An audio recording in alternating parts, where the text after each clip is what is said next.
Ambati Silks, Kanchipuram Saree Store, now in Vijayawada. Exclusive Pattu Sarees, Salwas and Lehengas.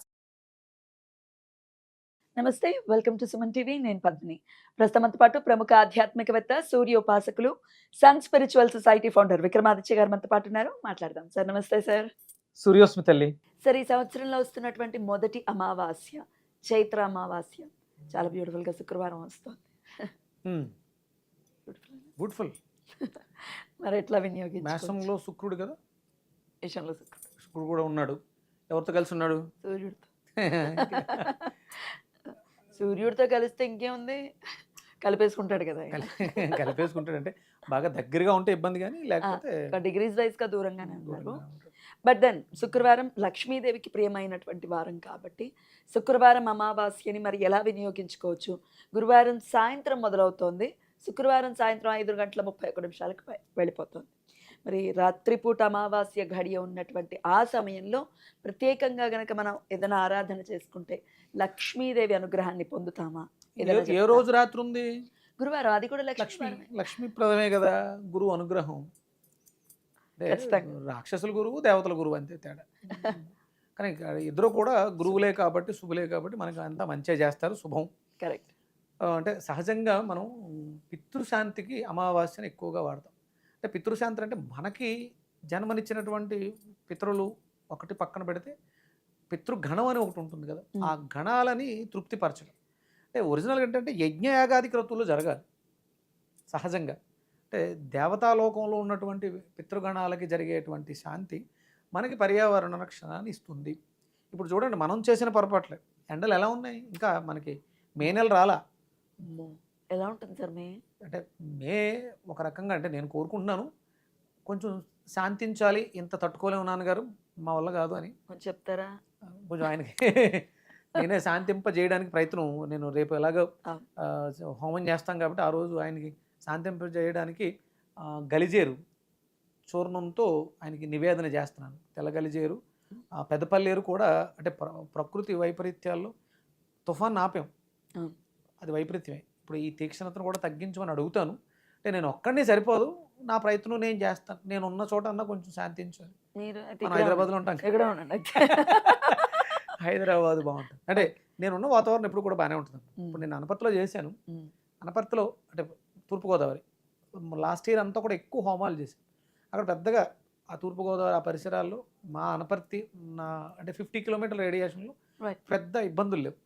అంటే యజ్ఞయాగాది క్రతువులు జరగాలి. మన ప్రతి దేవాలయాల్లో మనం వెళ్ళిపోయి కనీసం గణపతి హోమం అన్నా చేయించుతుంటే నివేదన ఇస్తూ ఉండాలి.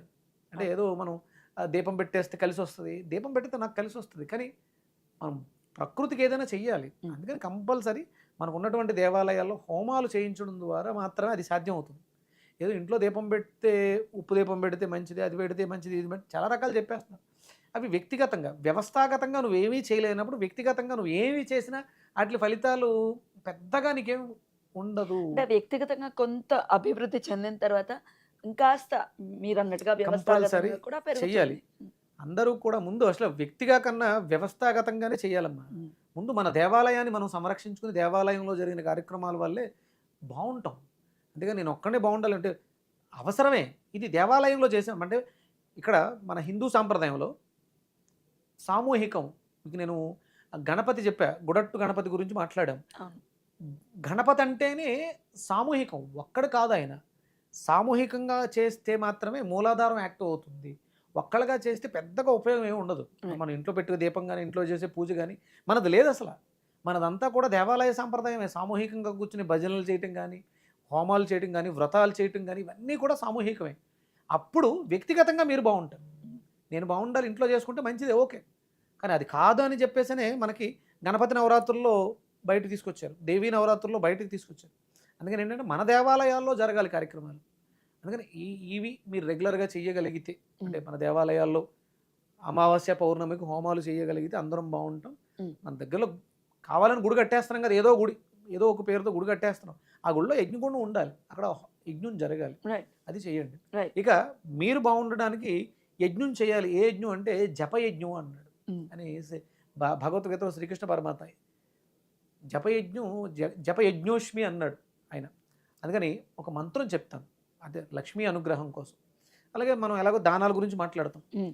దానాల్లో స్వయంపాక దానం ఇస్తాం ఆ ఎవరైతే రోజు అమావాస్య, అమావాస్య రోజు. అది శుక్రవారమే చేయాలిగా సూర్యోదయం. ఆ, అంటే లక్షవారం మీరు జపయజ్ఞం చేసుకొని ఉమ్. శుక్రవారం దానం చేసి ఉమ్. వీలైతే శుక్రవారం ఉదయం మనం దేవాలయాల్లో హోమం అవి చేయించుకుంటే అటు వ్యక్తిగతంగాను వ్యవస్థాగతంగాను రెండు రకాలుగా కూడా మనం బాగుండే అవకాశం ఉంటుంది.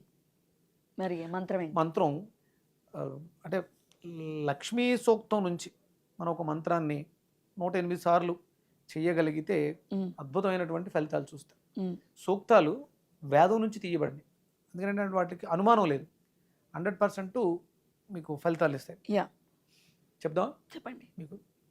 హిరణ్యవర్ణాం హరిణీం సువర్ణరజతస్రజాం చంద్రాం హిరణ్మయీం లక్ష్మీం జాతవేదో మమ ఆవహ. ఉమ్. దీన్నే 108 సార్లు చేయండి. ఉమ్. అంటే లక్ష్మీ సూక్తం వస్తే మీకు PDF దొరికితే మొత్తం చేసుకోండి.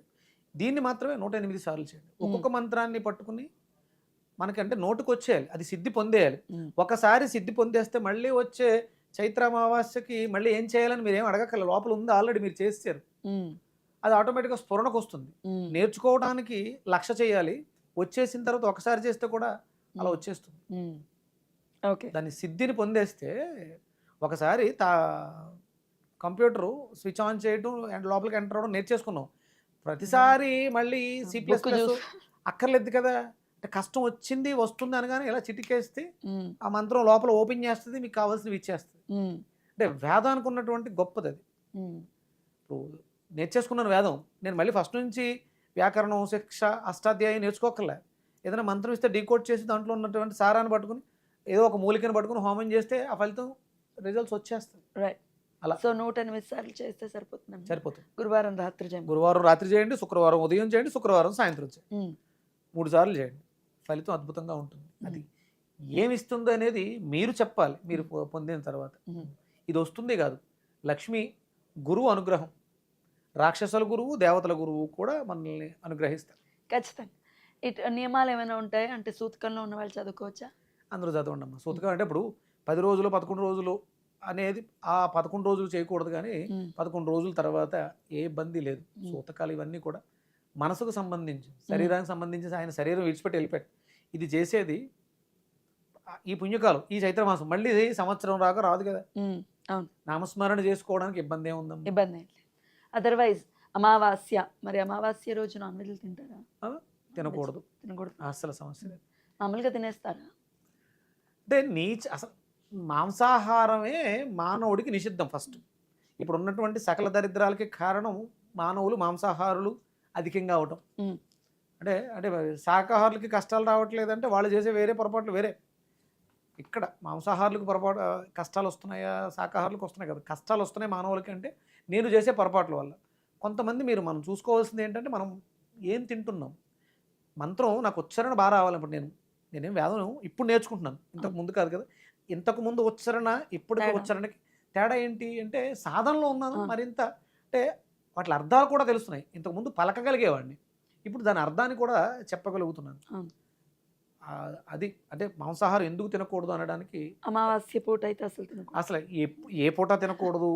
ఇప్పుడు అమావాస్య ప్రత్యేకంగా కలిసి వచ్చింది కాబట్టి మనం దాన్ని ఇంకొంచెం శ్రద్ధగా, అంటే శ్రద్ధ లేకుండా మీరు చేసేది శ్రాద్ధ కర్మలు అంటారు కదా, శ్రద్ధతో చేసే కర్మనే శ్రాద్ధము. మీరు అవతల వ్యక్తికి ఇచ్చేదాన్ని శ్రద్ధ లేకుండా అది తినేసి ఇది తినేసి ఏదో చేస్తే ఏమొస్తుంది? ఉపయోగం మార్చుకోవాలి. రైట్ సార్, చాలా బ్యూటిఫుల్గా ఎక్స్ప్లెయిన్ చేశారు. లక్ష్మీ అనుగ్రహంతో ప్రతి ఒక్కళ్ళు కూడా వైశాఖ మాసాన్ని మొదలు పెట్టుకోవాలి. వైశాఖ మాసం వాట్ బ్యూటిఫుల్ అమేజింగ్ మాసం గురించి మళ్ళీ మాట్లాడుకుందాం. గురువులు ఏరుకోరి ఎన్నుకున్న మాసం మాట్లాడుకోవాలి. శంకర్లు కానీ రామానుజాచార్యులు కానీ, అది వైశాఖ మాసం అనేది వాక్ స్థానం. శంకర్లు అదే మాసాన్ని ఎన్నుకున్నారు. రామానుజాచార్యులు హనుమంతుడు ఎన్నుకున్నారు ఈ మాసంలో జన్మించాలని మాట్లాడుకున్నాం. ఇంకొన్ని మంచి విషయాలు నేను డీకోడ్ చేసి వైశాఖ మాసాన్ని విడతీసి వ్యాకరణం అష్టాధ్యాయ శిక్షణలోంచి మీకు మంచి మీనింగ్ ఇస్తాను. నెక్స్ట్ ఎపిసోడ్స్లో అది ఉంటుంది. క్షేమంగా వెళ్ళి లాభంగా తిరిగి రండి. థ్యాంక్ యూ తల్లి. Thank you so very much. నమస్తే. సూర్యోస్మి. జై శ్రీరామ్. జై శ్రీరామ్.